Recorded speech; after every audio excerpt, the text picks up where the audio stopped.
Dujon Sterling.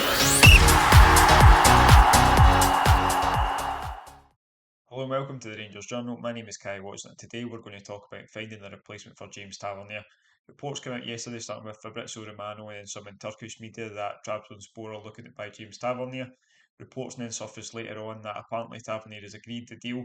It's just a matter of a difference in valuation between the two clubs. Apparently it's looking at about €1 million of a difference. We've no idea what the actual fee is if Trabzonspor are say offering €2 million and Rangers want 3. Got no idea on that, but apparently the valuation seems to be €1 million apart. So we're going to look a bit about James Tavernier, what he done last season, look at some replacements, and then again look at if there's any replacements ready within the squad. So let's get started. Let's kick off by looking at the man himself. So James Tavernier, he turned 32 last season, he's going to turn 33 in October. Englishman, obviously 5'9", currently plays for Rangers. Transfer market having valued at £5.5 million. Don't think the fee will be anywhere near that. Looking at someone that's going to turn 33, obviously looking at kind of revamping the squad. I don't think Rangers are going to get anywhere near what transfer market value him at. So look at the key stats from last season. 38 appearances, obviously started every game. Potentially the reason why he got burnt out towards the end of the season. We've seen some of those defensive frailties. Obviously, the goal contribution numbers are ridiculous looking at the position he plays. So, 17 goals and 10 assists, 12 of those goals being penalties, 78.5% pass accuracy, over 3 chances created per 90, just under 60% dribble success per 90, just under 1 interception, 6.54 recoveries per 90, 60% tackles won, and 59% duels won.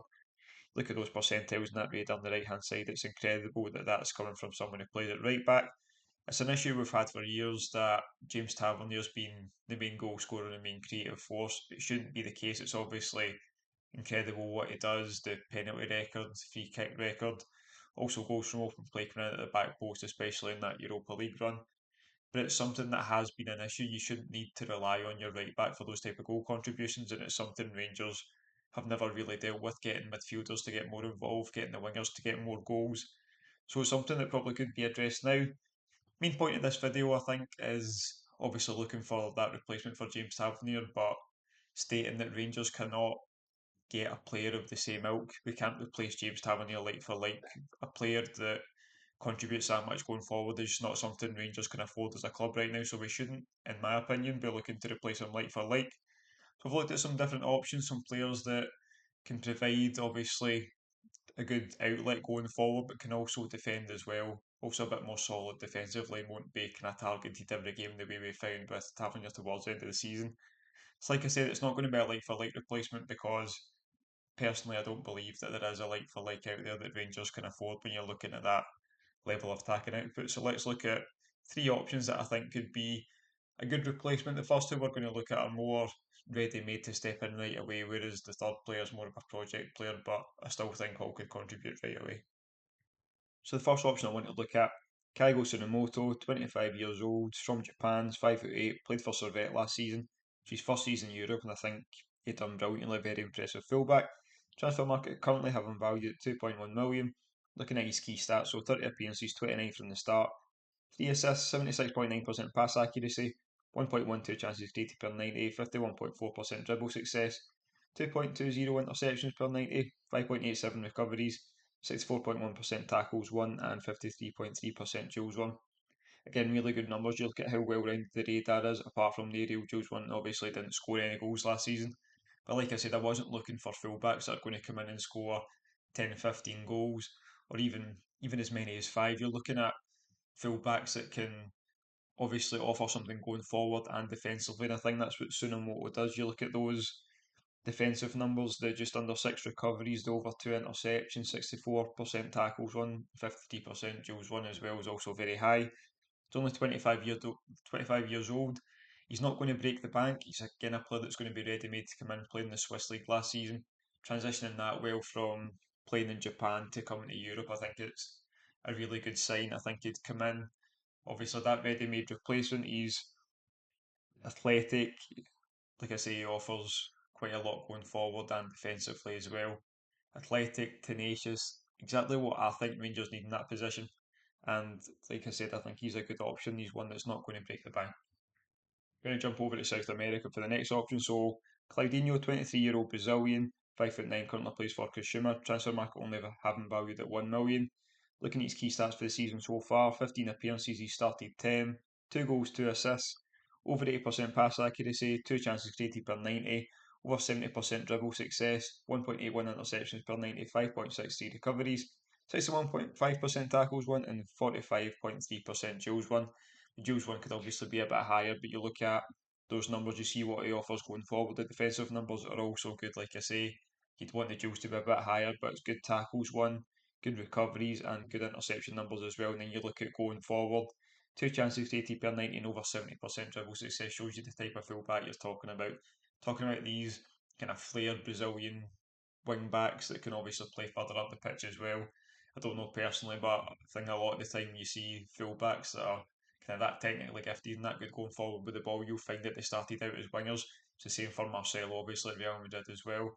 Hopefully, we see something like that from Hefty when he comes in, the ability to drive forward with the ball. I know he's absolutely rapid, so hopefully we see that from Hefty. It's the type of thing we could see from Claudinho as well, the ability to take a man on, the ability to get to the byline, not just deep crosses, which obviously James Tavernier is really good at. He's got a lot of assists from that, but it's not something that always helps when you're playing against a low block. You kind of need to get further up the pitch, and that's something Claudinho would offer with his ability to beat his man.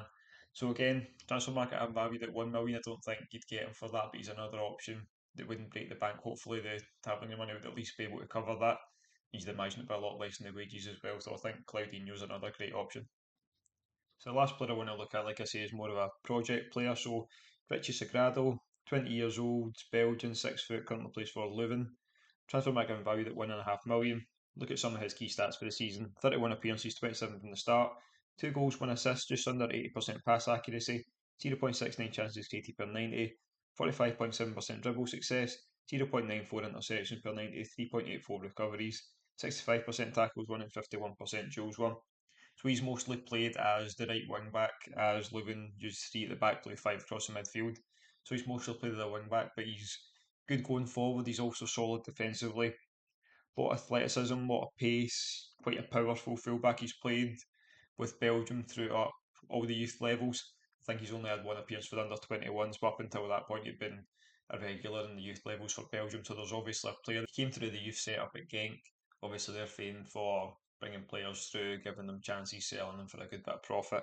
So there's obviously been a player that he's not made it, and he's went to Leuven and he's kind of tried to make his own way. But I think again, probably more of a project player if you're looking at bringing in someone like Sagrado. You'd imagine that Dujon Sterling would step into that spot.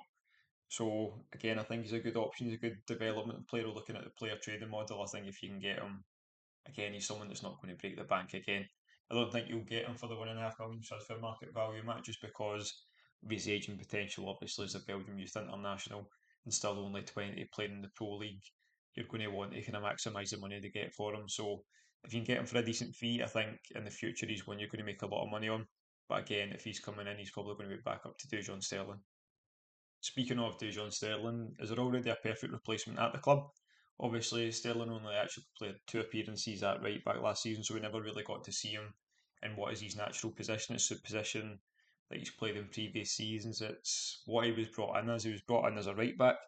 So let's look at some of his numbers for last season. So Sterling's obviously 24 English, 6'1". Transfer market value him at 3.7 million.